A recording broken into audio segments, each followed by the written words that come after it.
भगवान श्री कृष्ण ने ये कहा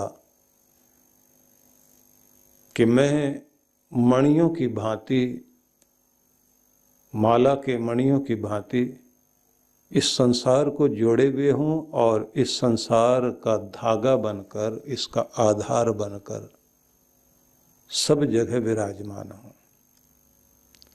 संसार का प्रत्येक अणु अणु एक दूसरे के साथ जुड़ा हुआ है, तो जो जोड़ता है वो शक्ति भी भगवान है, और जो जोड़कर इसे गतिमान करता है वो शक्ति भी भगवान है। और जब वह इन सब मणियों को, कणों को, पार्टिकल्स को एक दूसरे से अलग करता है, वह शक्ति भी भगवान है। तो सभी रूपों में हम परमात्मा को अनुभव करें और अनुभव करते हुए उस परमेश्वर के प्यारे नाम को उच्चारण भी करें और ये अनुभव करें कि इस पूरी सृष्टि में उसी का नाद गूंज रहा है। तो इसे भी बहुत अच्छे ढंग से भगवान श्री कृष्ण ने समझाया है कि वह एक नाम क्या है,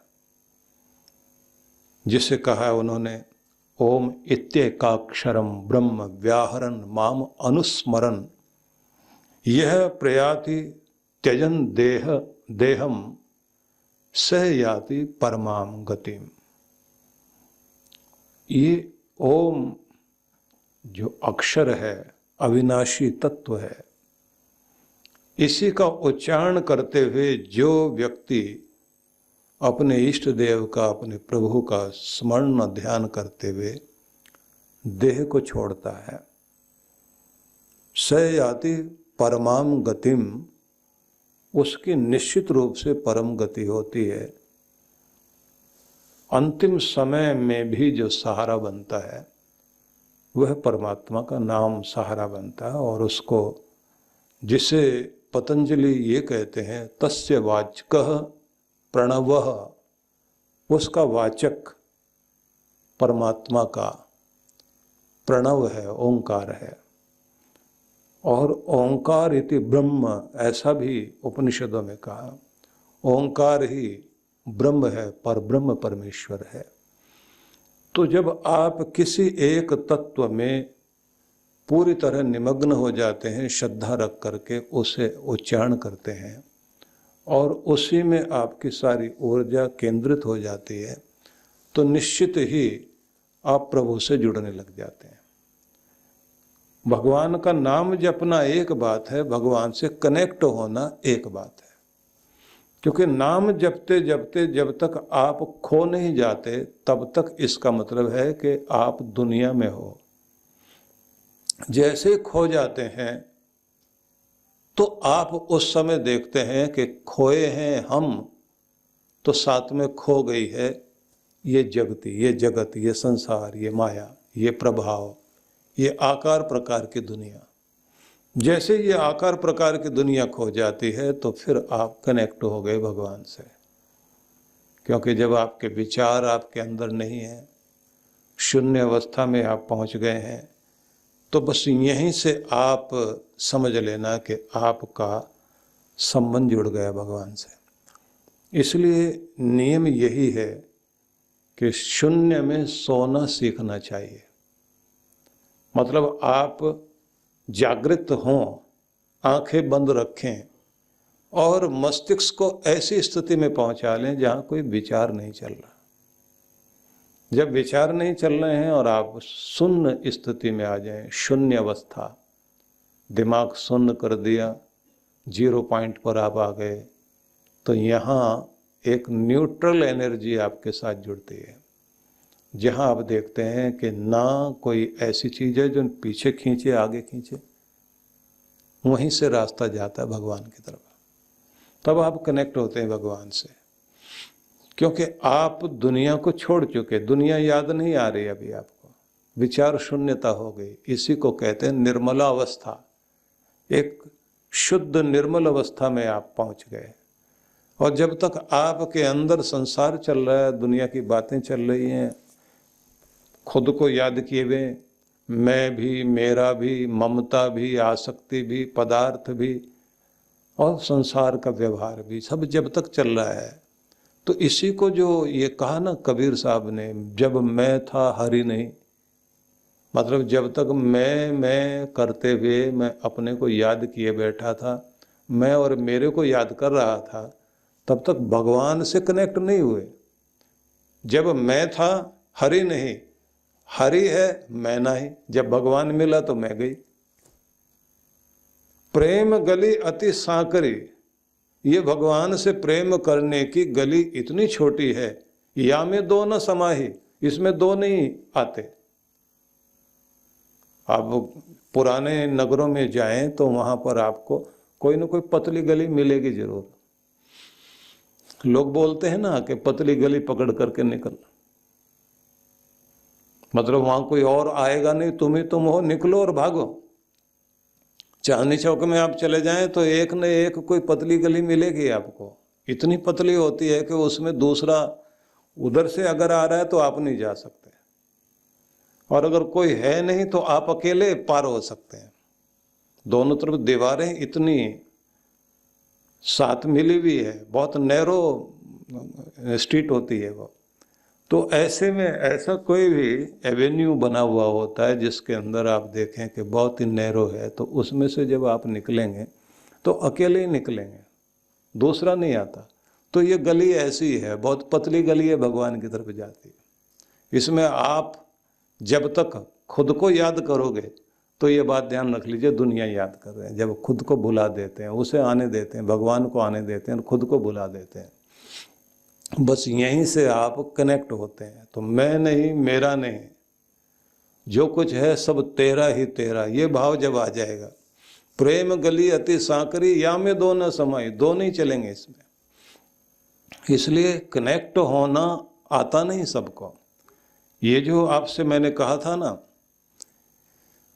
कमाल साहब का वो शब्द बड़ा ही अद्भुत है, जिसमें वो कहते हैं, शब्द कोट में चोट लागत नाही। शब्द का जो कोट, कोट मतलब किला, इस कोट में, जिस कोट में आप रह रहे हो, जिस किले में बैठे हुए हो, यहाँ शब्द की चोट नहीं लग रही है। तत्व झंकार ब्रह्मांडमय, और पूरे ब्रह्मांड में झंकार हो रही है।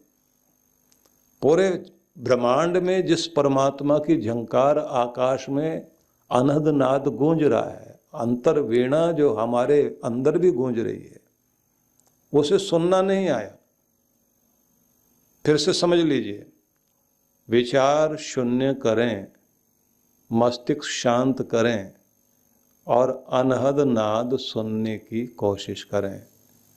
शांत, इतने शांत हो जाएं कि कोई और आवाज नहीं, और फिर आपको सुन,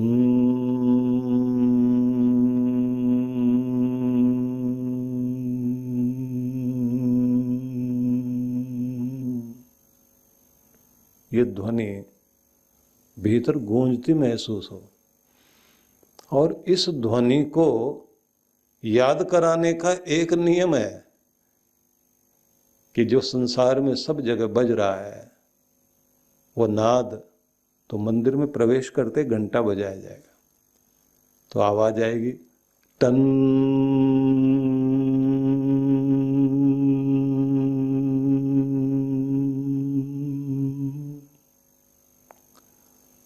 तो 6 सेकंड का प्रभाव होता है वो, जो मस्तिष्क पर असर डालता है। और तिब्बती लोगों ने इसके ऊपर वो घंटा बनाया है, जिसको आप जो है हाथ में ले लें और डंडा मारे नहीं, बल्कि उसके चारों तरफ घुमाएं, कि जिसके चारों तरफ ये संसार घूम रहा है उसकी ध्वनि सुनो। थोड़ी देर के बाद में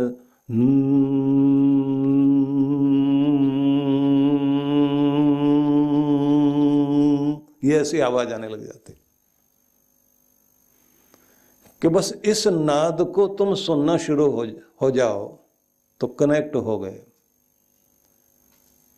तो कितना अच्छा उन्होंने कहा, शब्द कोट में चोट लागत नहीं। तुम्हारे अंदर वो चोट लग नहीं रही जिससे वो नाद बज सके, वो बात नहीं बन पा रही। तत्व झंकार ब्रह्मांड माई, समस्त ब्रह्मांड में उस तत्व की, परम तत्व की आवाज सुनाई दे रही है।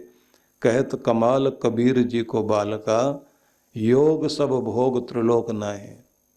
योग तो एक ऐसा भोग है, इतना आनंद लेने की क्रिया है, इससे बड़ा तो कोई भोग है ही नहीं। इतना आनंद आपको आना शुरू हो जाएगा जिसकी कल्पना नहीं कर सकते। लेकिन उस बड़ी कमाल की बात ये कही है कि जिस किले में तुम छिपे बैठे हो, उसमें तुम्हारा अहंकार सामने आकर तुम्हें अंदर अंदर छिपाए हुए है और बाहर से आवाजें परमात्मा की हो रही हैं और वो तुम्हें सुनाई नहीं दे रही हैं।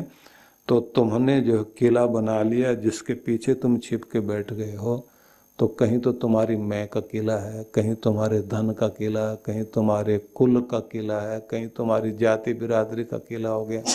एक ऐसे किले में अपने आप को बंद करके रखा हुआ है कि चारों तरफ से कोई आपको बाहर निकालना भी चाहे, आप निकलते नहीं हैं। पद का, प्रतिष्ठा का, धन का, वैभव का, नाम का, न जाने कौन कौन सी चीजों से अपने आप को छिपा करके बैठे हुए हो, ये मैं हूं। तो यहां आवाज नहीं सुनाई दे रही, वो पुकार रहा है भगवान पुकार रहा है, हम नहीं सुन पा रहे हैं। तो क्या सुन रहे हैं? तो कहते हैं सुन रहे हैं कुछ और आवाजें। लालच की आवाज बहुत जल्दी सुनाई देती है। तो कहते हैं ना कि बहरे को भी मतलब की आवाज बहुत अच्छे से सुनाई देती है। वो जो कहते हैं ना कि किसी को चोट लग गई और वो गिर गया बेचारा, तो थोड़ी थोड़ी उसको जो है बीच बीच में होश आती थी और लोग कह रहे थे, कोई कहता था कि चूना लगाओ इसको, कोई कहता था कि ऐसे होश नहीं आएगा, जूता सूंघाओ। तो एक आदमी ने कहा कि गरम गरम हलवा खिलाओ तो उससे फर्क पड़ेगा। तो वो लेटा लेटा कहता है, इसके सुनो नहीं ये क्या कहता है हलवे वाला बेहोशी में भी हलवे की आवाज सुनाई दे रही है, लेकिन जो जूते की बात कहता है उस समय और बेहोशी आती है।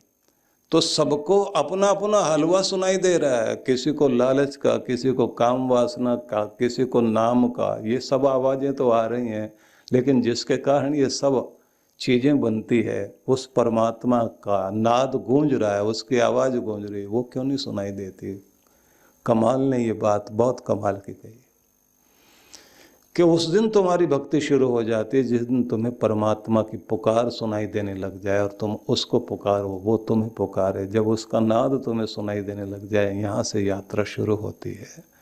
और दरिया साहब राजस्थान के एक बहुत बड़े संत हुए हैं जिन्होंने कहा, जात हमारी ब्रह्म है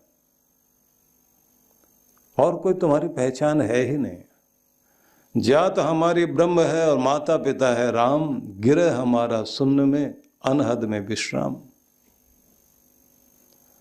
हमारा जो घर है वो शून्य में है, जहां जाके आदमी बैठता है, सोता है, खाता है। तो ये ध्यान रख लेना कि आप जहां रहना चाहें, किसी भी योगी के लिए, किसी भी भक्त के लिए सबसे महत्वपूर्ण चीज होती है कि वह अपने शून्य में विश्राम करने के लिए जाए। मतलब अपने उस घर में बैठे जाकर जब भी दुनियादारी के काम करके लौटें तो थोड़ी देर के लिए आंखें बंद करके इतने शांत हो जाओ कि संसार बाहर खड़ा हो जाए।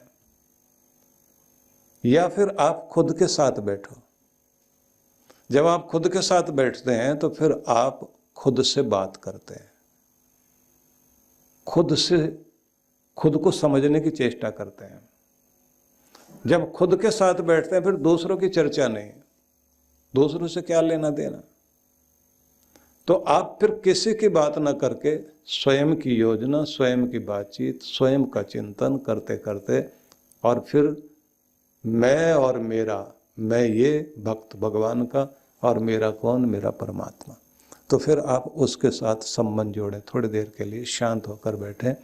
और कमाल की बात यह है कि आप जब बिल्कुल अकेले हो जाते हैं तो साथ देने के लिए परमात्मा आता है। पर अकेले तो हो पहले।